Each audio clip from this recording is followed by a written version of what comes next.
What if the future of finance wasn't just faster, but wiser? What if behind every breakthrough decision was not just an algorithm, but a symphony of AI agents and human insight working in harmony? Today on Lead with AI, I'm joined by someone who's not just building tools, but reimagining how intelligence, both artificial and human, can converge to transform the very fabric of financial systems. Ben Wren is the co founder of SigTech, a company that's one of, if not the most consequential players in the fintech AI revolution. With their magic platform, they're not just automating financial workflows, they're creating an entirely new category of collaborative intelligence where domain specific AI agents work with humans to do what was once seemed impossible.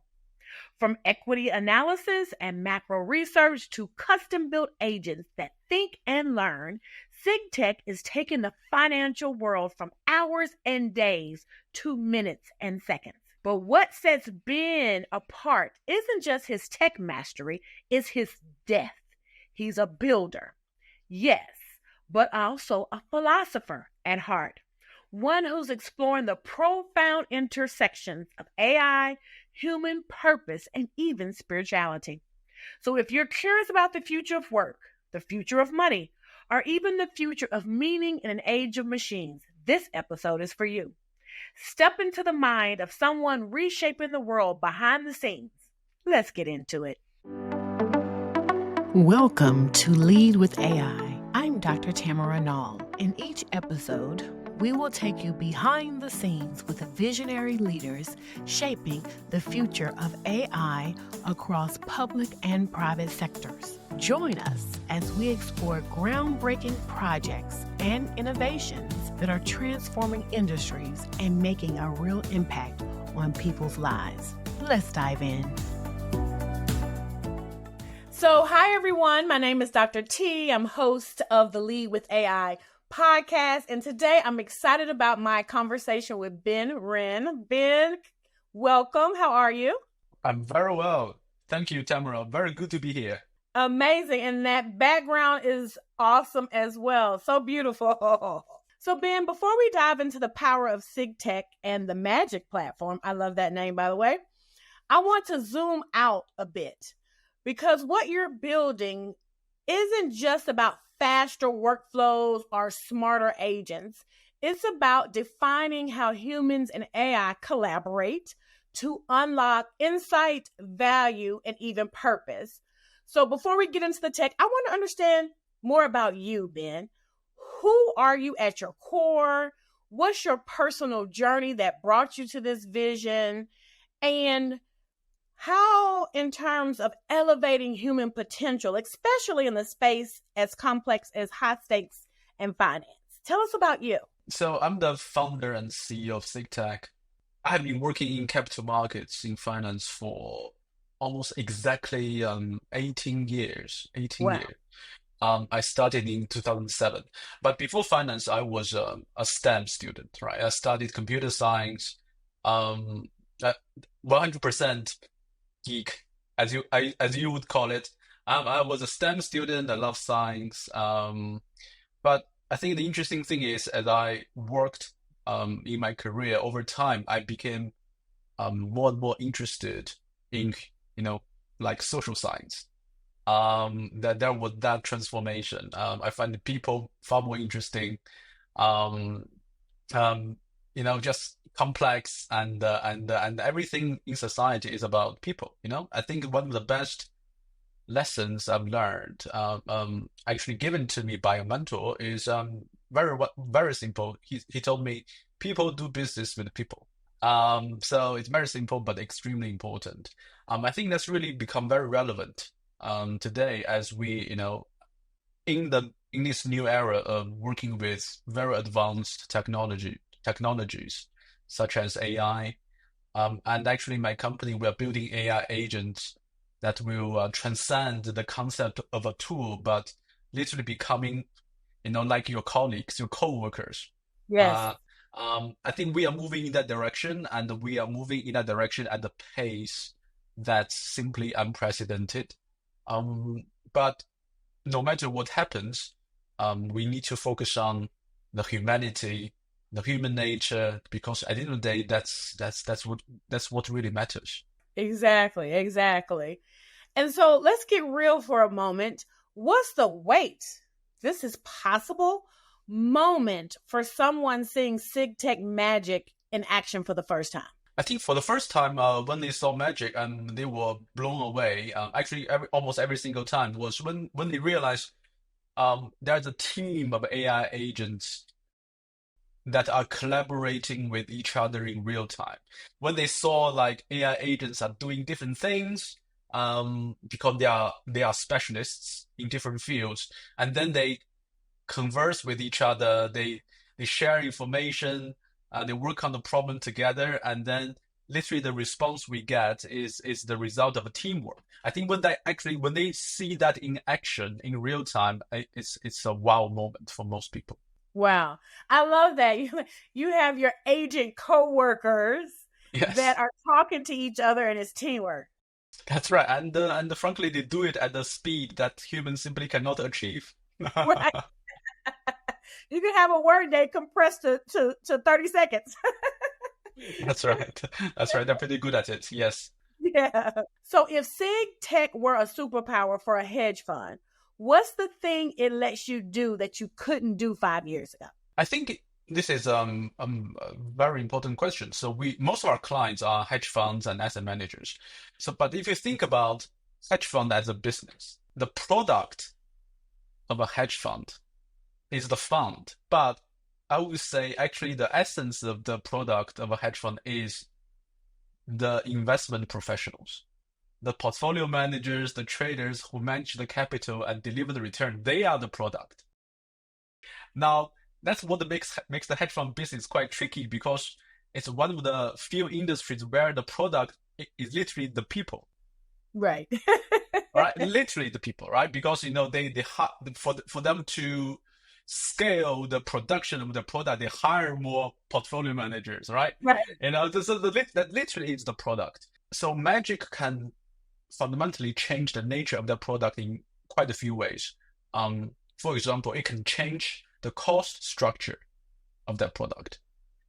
Because these days you have a senior PM and who hires a team of junior PMs or analysts to support their daily work.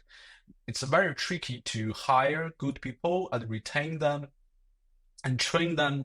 Just takes a lot of money and a lot of time. With AI technologies like what we provide at SigTech, they can be augmented by AI agents. That literally changes the team composition for the portfolio managers, the cost structure, the composition.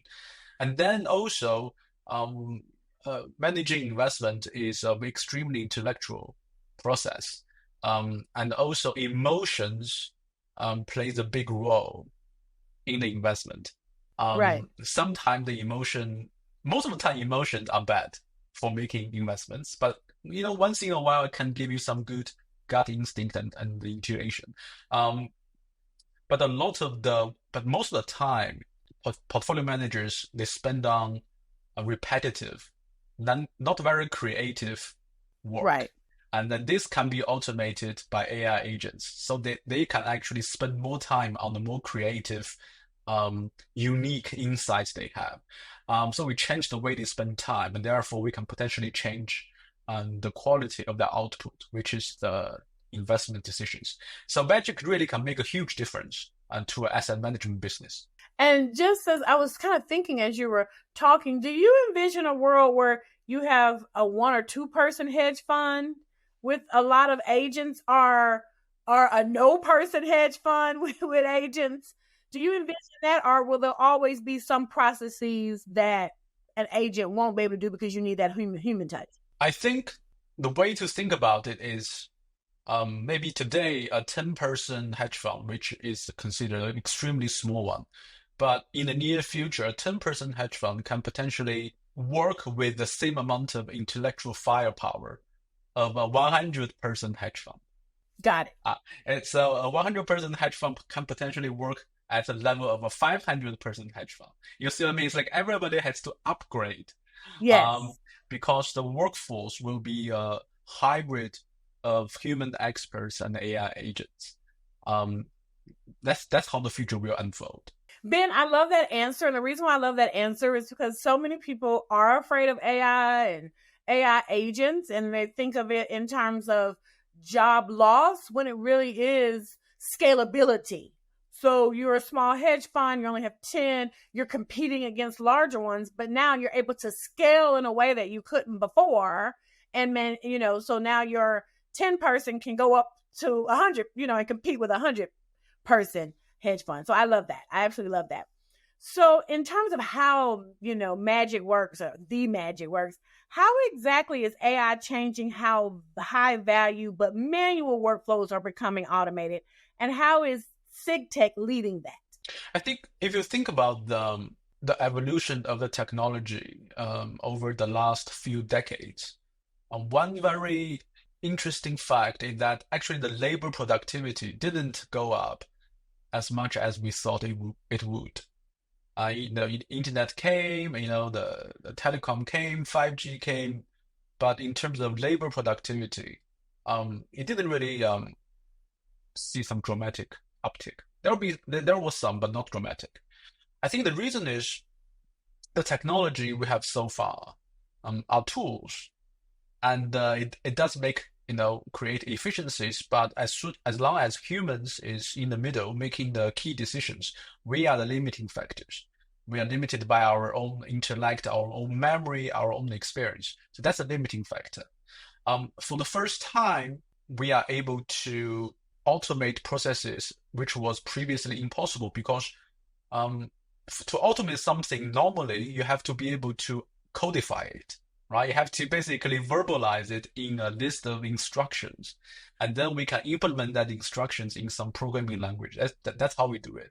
But when we talk about human experts, what they have is something called tacit knowledge. The tacit knowledge is in our head. We call them expertise, experience, intuition, good instinct. It's impossible to codify them, right? Therefore, it cannot be automated. But now we can for the first time, because sorry, a little bit long-winded answer. So in learning, there are two types of learning.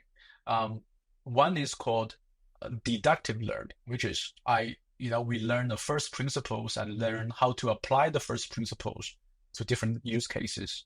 The second type of learning is inductive learning, which is we are not given first principles, but we are given case studies, examples, like how you go to the business school. You have a case studies. You learn by examples, Right. and then right. we sort of back out the lessons embedded within those examples, right?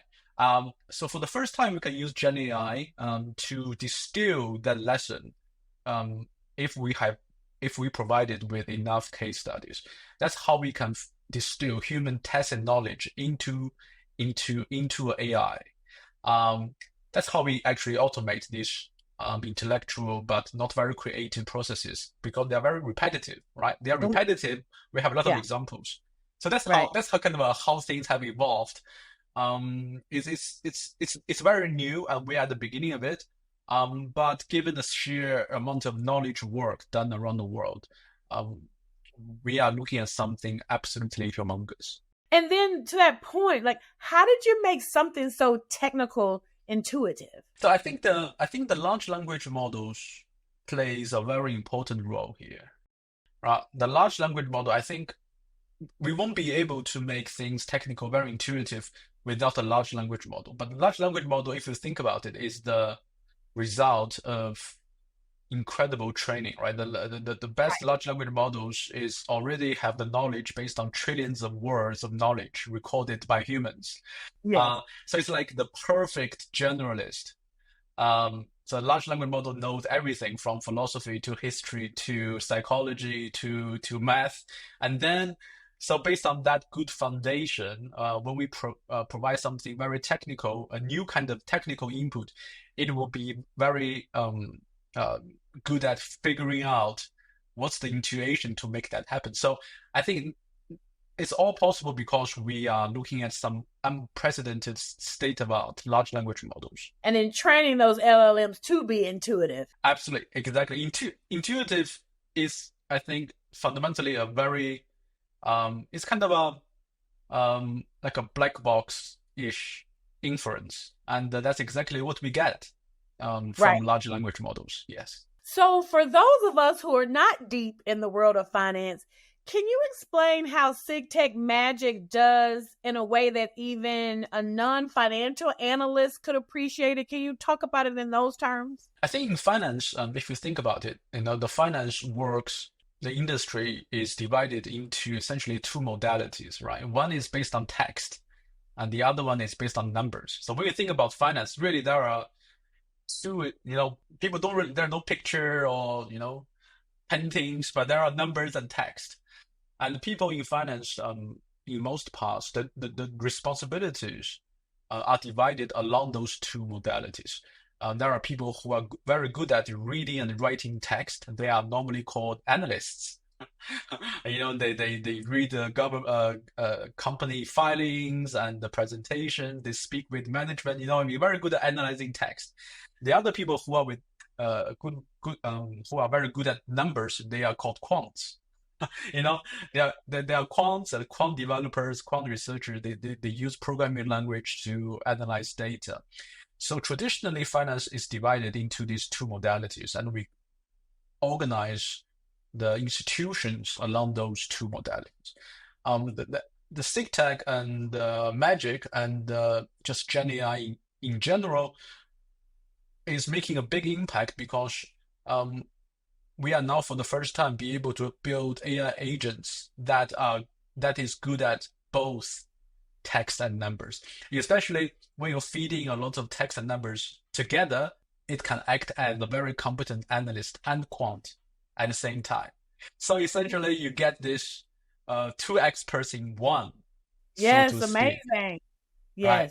So that's where the big difference is. And I'm curious, how did you come up with the name Magic? Well, first, I think I have to give the credit to my chief commercial officer, Krishna Nadella. He came up with it. Okay. I think one of the key differentiation for our product is that it's fundamentally multi-agent. It's not a chatbot. It's far more than a chatbot. It's multi-agent. So we have M&A. I think from there he goes for magic, and then we figured out how to backfill the G, I, and C. So I think that's how we came up with it. Yes, he is very creative. So he and I have gotten close over the past several days. So yes, absolutely. Okay. So in terms of real world impact, can you share a moment when SigTech helped a client transform a workflow that would have taken months, but took a lot less, hours, if not seconds?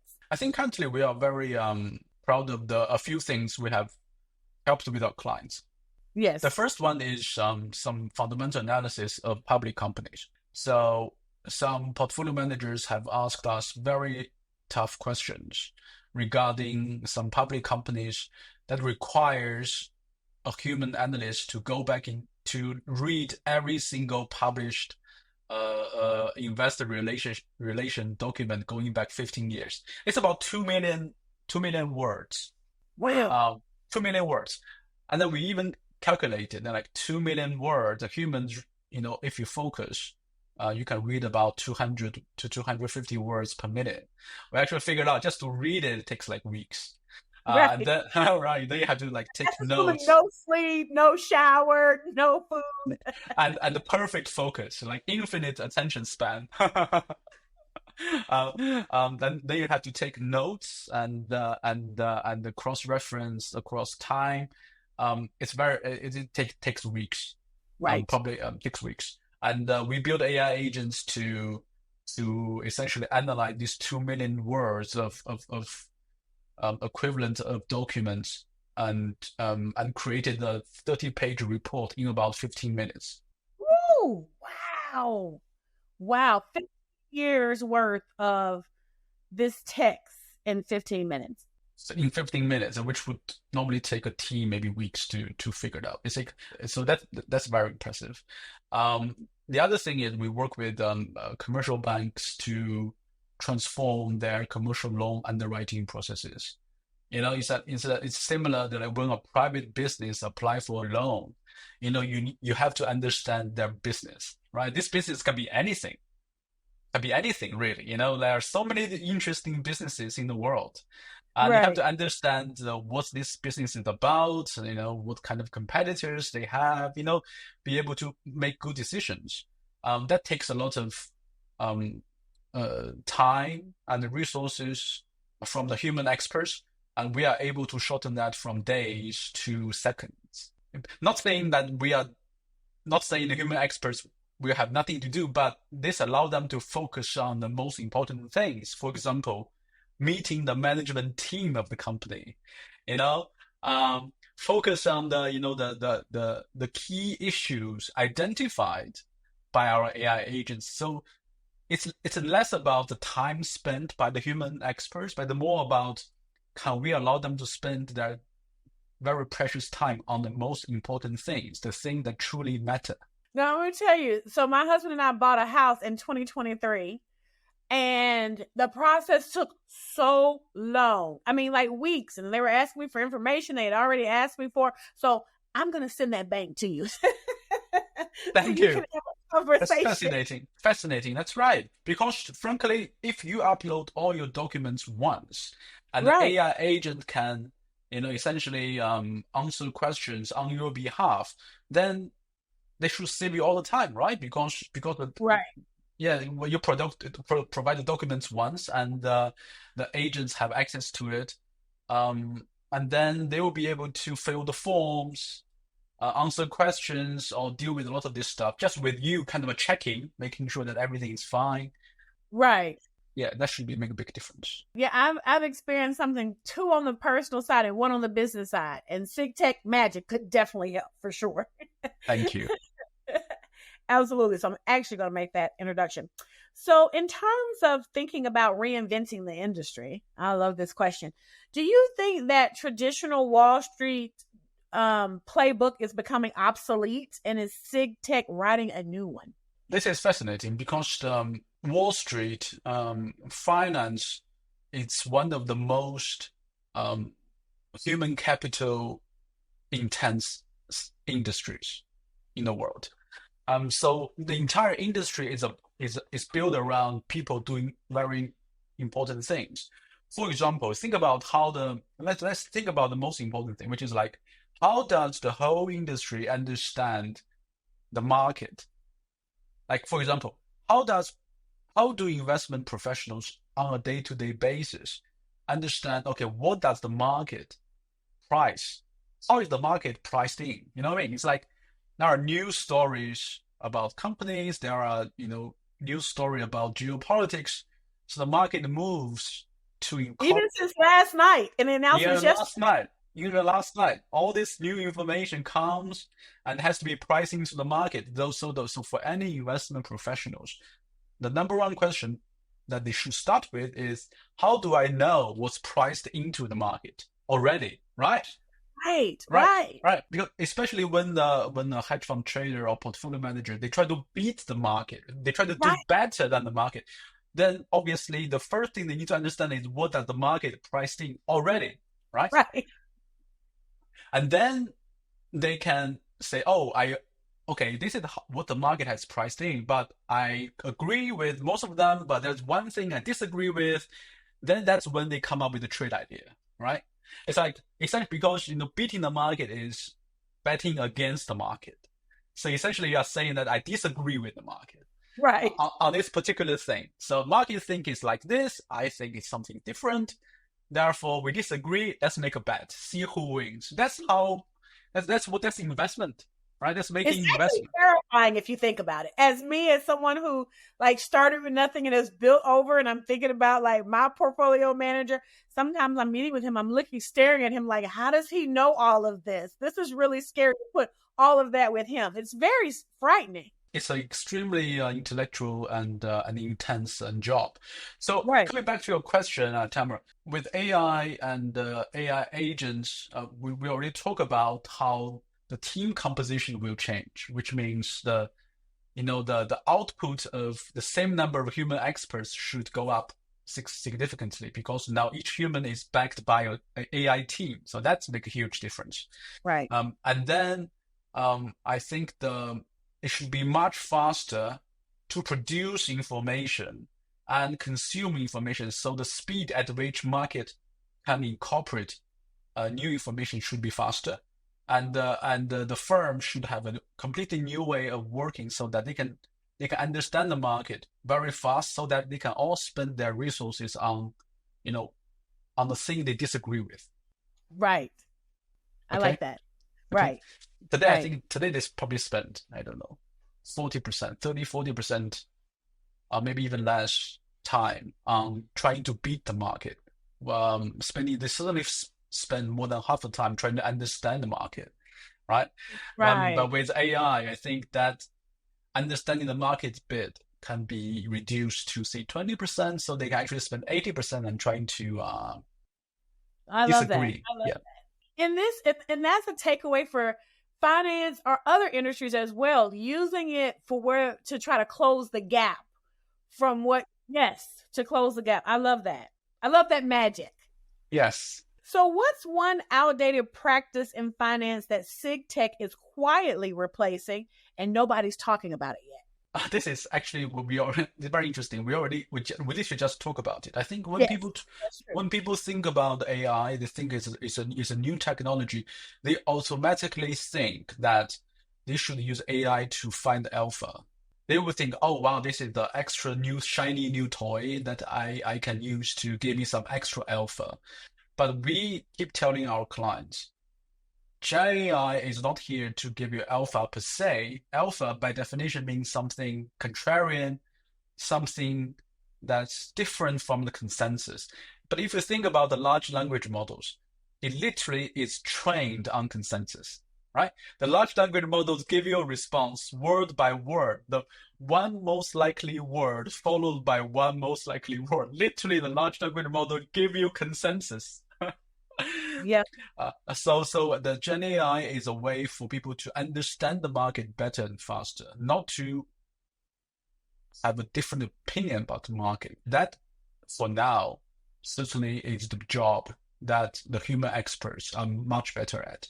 And as AI becomes more autonomous in finance, how do you keep the human insight in the loop so that we avoid a black box future? I think for the foreseeable future, the finance will have humans always in the loop. Okay. Because of the framework of regulation is human centric, right? The regulators at the end of the day wants to be able to point their fingers at a human and say, "Hey, you did something wrong." I don't think our regulators for the near future will move to a regime where they regulate AI agent. I don't think that's the case because you can't really send that AI agent to prison if it does something naughty. So yes, I think that as long as this regulation is regulated activities, so human will always have to be in the loop. And we started with that, the whole social science. That's kind of how we started our discussion. So what are the biggest misconceptions people have about using AI in trading or investment strategy development? What are some of these misconceptions out there? I think first, people who use, say, something like ChatGPT and ask questions like, which stocks should I buy? That's not the right way to get financial advice. It's something that we should work with to change the way we work. Yes. The way we work. I think at the end of the day, don't forget what we are doing this for. We are doing this to change the way we work so we can be happier. Okay, so we can be happier. And second, I would say it's very important to keep in mind what the Gen AI cannot replace. Okay, we talk about what Gen AI can replace. They can replace a lot of the stuff. They get better every 6 months, every 3 months, really. But there are certain things they cannot replace. I will mention a couple of things. Okay. I would say that Gen AI cannot replace good taste. Okay, for example, AI is getting extremely good at writing code. That code that works doesn't mean the code that's beautiful. Some of the best engineers, they write beautiful code. Okay, it's like they treat their craft like a artist. They write correct, functional, but beautiful code. There's elegance in the way they output, but the way we train large language models, that elegance, that aesthetics, that taste is not part of the training objectives. So by design, I mean, it's safe to say that large language models does not have taste, or at best, they are taste neutral. They don't care about taste. Right.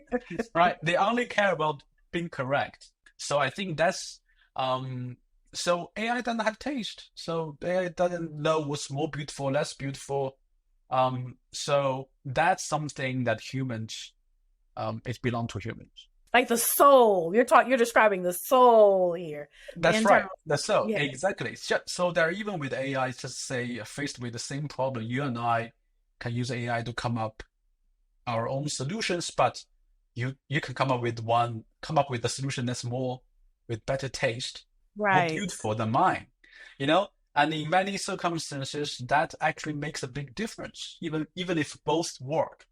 I think so. I just want to mention that I certainly hope that in the future with AI, we'll be able to have more time to focus on beauty, because that's something humans really appreciate. Nice things, fine things, beauty, artists. I love that. So fast forward 5 years from now, what does a next gen asset manager's tech stack look like?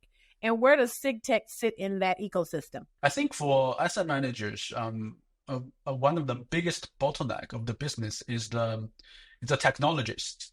It's like they have extremely complicated infrastructures. The technology department of asset manager is always the bottleneck because they're always under pressure to ship things, to build things, but also it's quite difficult to attract the best tech talent to finance. Because, if you are really the best tech talent, you probably don't care about working in finance industry. You want to work for cool tech, either either Mac tech firms like Google, or you want to work for, start your own company or work for super cool startups. So it's actually quite difficult to attract the right tech people in asset management. With AI writing, actually 2025 will be the last year when human writes better code than AI. By the end of this year, AI will be the one that writes the best code in history. Right. You've heard it first here. Ben said it. And I totally agree. Yeah. So I think the idea that asset manager will essentially have access to unlimited number of programmers will change what they can build. I think that's fundamentally a huge thing. And the tech stack, therefore, can be extremely bespoke. You see, this idea of tech asset managers buy third-party vendors' softwares is because it's cheaper to buy than build. Build requires to hire people and actually build it. But if you have access to an infinite number of programmers inside your team, suddenly this calculation become very different. So I expect the asset managers to have more and more bespoke tech stack over time by harnessing the power of AI programmers.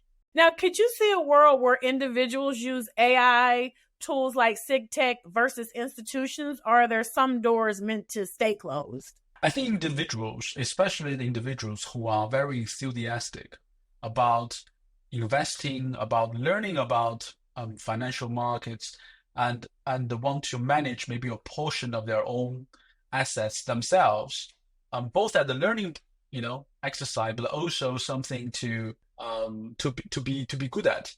I think Magic can be a useful tool because these individuals are essentially no different from professionals. But for people who are not willing to spend time on understanding finance and making the right decisions, it's probably better still to leave it to professionals to manage your assets on your behalf. And if someone here is listening and they're curious about AI and investing, what's one thing that they should try on SigTech that will immediately shift how they think? I think in the next version of Magic that we're rolling out in about 3 months. So when people ask a finance-related questions, it will be a iterative process. So instead of us giving you answers straight away, we're actually having a two-way conversation. So the AI agents will actually say, "Oh, okay, yeah, Tamara, thanks for the question.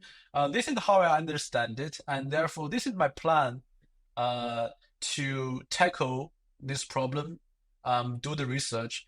But what do you think? And like, am I understanding you correctly? Is there something to add, and there's something you want to clarify?" It will be a conversation, and we really feel like you're working with a colleague instead of say, "Hey, here's my question, just give me the answer." It'll be very collaborative. And also I think people will be very surprised by the sheer amount of information these agents can fetch and process in parallel on your behalf, right? Right. It's like Right. think about it, like think about the answer will be based on hundreds of articles read by these agents in parallel in minutes, right? It Right. probably would take us a day or two just to Right. do it. I think the sheer quality and speed at which the answers will be provided to you based on exactly what you want, I Right. think it will only become more and more impressive. And I love that two-way communication because it allows us as humans to learn, because then we're asked questions that we never thought of. Well, I didn't think about that. Well, and then the response. I love that. I really love that. Now, earlier you gave us some examples of how your customers have benefited from SigTech, taking 15 years worth of investor presentations and reports and synthesizing it in 15 minutes. Talk to me about the one example that you saw that even blew your mind. Even though you're the CEO of SigTech, you were like, whoa, we actually did that, and SigTech does that. That one example that was like a wow moment for you. I was wowed quite a few times when we asked questions that we never tested. Okay. Yes, Huh? when we develop these systems, we think, it's quite flexible. We build a team of specialists and they collaborate. We don't really put a lot of constraints on how they collaborate. Um, but we do have like tests to make sure they work as intended. But from time to time, we will just ask some random questions, which is out of the blue. So whenever that actually worked, we're kind of getting used to it now. But when that worked, it's quite unexpected, and therefore it's very pleasantly surprising. Yes. We have And done it many times. And when that happens, what's your victory dance? Are you patting yourself on the back? Like, what's Ben's victory dance? I think there will be actually a lot of shouting and high-fiving Right. among the team members, and it's very rare, right? And Tamara, if you think about it, when we normally build software is entirely deterministic, right? We know exactly what it does. There's very little room for surprise. If there's any surprise, it's always a bug. It's a negative surprise, right? It's an unpleasant surprise. Oh, it didn't work. It's almost impossible to be pleasantly surprised by a traditional piece of software. So this is kind of a new experience, right? So only if when you're building Gen AI powered applications, you actually can enjoy moments of pleasant surprise when they tackle problem you didn't even think about. That's amazing. Well, but I'm going to tell you, I really, really have loved this conversation. So as you know, and I actually got this from another podcast that I watched, we like to ask a question from our last guest to you. So your question is, how are you staying on top of social media and other updates given what's going on in the US and abroad right now? My answer to that, very interesting question. My answer to that is I don't. Oh, okay. I love it. The reason I say that is I think one lesson I've learned in my life is that we tend to think about things that don't really matter much to our lives. You know, I think so. Therefore, I've learned that one of the most effective cheat code for life is to spend more time thinking about what to think about before we think about it. Right. So it's actually far more important for us to figure out what truly matters. Therefore, we should devote our time and efforts to than just think about it. So I think many things going on in the world doesn't mean we have to understand everything or keep track of everything from all the media channels just to feel like we are in control. We are in control when we truly understand what really matters to us in our lives. Oh, I love that. I love that answer. I'll have to tell, it came from Fitz, so I'll have to tell him that you answered it so well. So now it's time for rapid fire. So I have a list of questions. Just give me whatever comes to the top of your mind. So most overrated technology trend right now. People will hate me for this. Tokenization of real world assets. Most underappreciated tech that deserves more attention. I would say a new generation of nuclear fission reactors. Go, okay. I want to know a little bit more about that. What is that? You know, we have been talking about the renewable energies for Yeah. a long time. The issue with renewable energy is all of them, almost all of them, is intermittent. The wind, the hydro, the solar, they're all intermittent. Yeah. Yeah. So nuclear power is not intermittent, it's continuous. So it's very friendly. There's no spikes, there's no downtime. It's very predictable. It's extremely for our electricity grid, a constant source of energy is extremely valuable. But the technology in nuclear power plant is so antiquated, right? It's like there's no development in the last 50, 60 years, right? So there's no investment. It's very hostile to private investment. There are many, many reasons why it has never really developed. But it's an extremely important source of energy, especially in light of the energy demand by the data centers for AI, so we are coming to a point where turning energy into intelligent tokens, right? The way I think about it is today we turn on the switch, electricity flows, and we power our appliances. And now we turn on the AI tap, intelligent tokens flow out of it. These tokens can be used to constitute proteins, to create music, to create paintings, to write documents, and the quality goes up, the price of these tokens go down, but the bottleneck is energy. So I think nuclear fission is a solution to that. One book everyone should read to better understand our tech future. It's almost certainly some kind of a sci-fi book. So I'm a huge fan of a sci-fi author called Neil Stephenson. Okay. Neil Stephenson wrote many very famous, like cult classic sci-fi novels. I would say the one I recommend today would be something called Fall or Dodge in Hell. It's a very awkward name. It's about actually, I don't want to give you the spoilers, so read it. Yeah, no spoilers. Okay, we'll read it. Y'all heard it, read it, okay?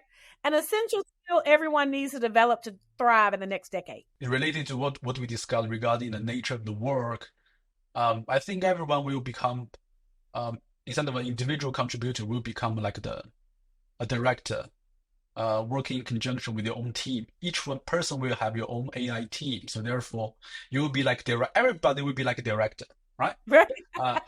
So that's a skill. And that's like the skill to be a conductor of an orchestra. So how to conduct a team, AI team, that will be essential.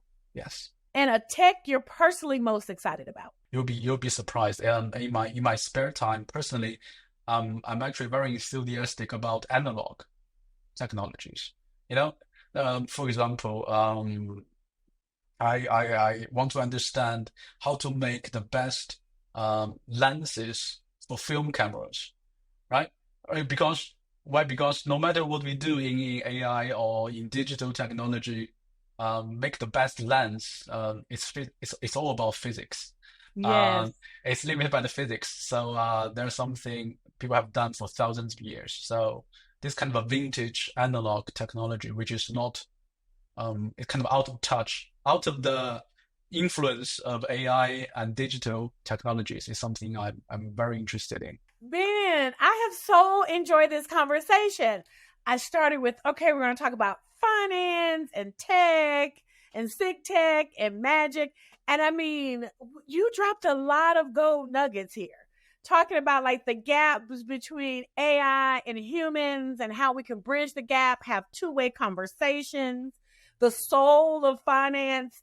And then I also love it, made me think of like a symphony orchestra when you talked about the fact that there's some beautiful code. Like most of the time we just look at it as being code and that's it, but there's some really beautiful code out there. So I love that. I've enjoyed this conversation. Thank you so much for sharing SigTech magic with us. And our guests are definitely in for a treat. So thank you so much. Thank you, Tamara. Thank you for the conversation. I really enjoyed it. Absolutely. Thanks for tuning in to Lead with AI. I'll see you next time as we continue exploring the cutting-edge innovations shaping AI across the public and private sectors. Until then, keep leading with AI.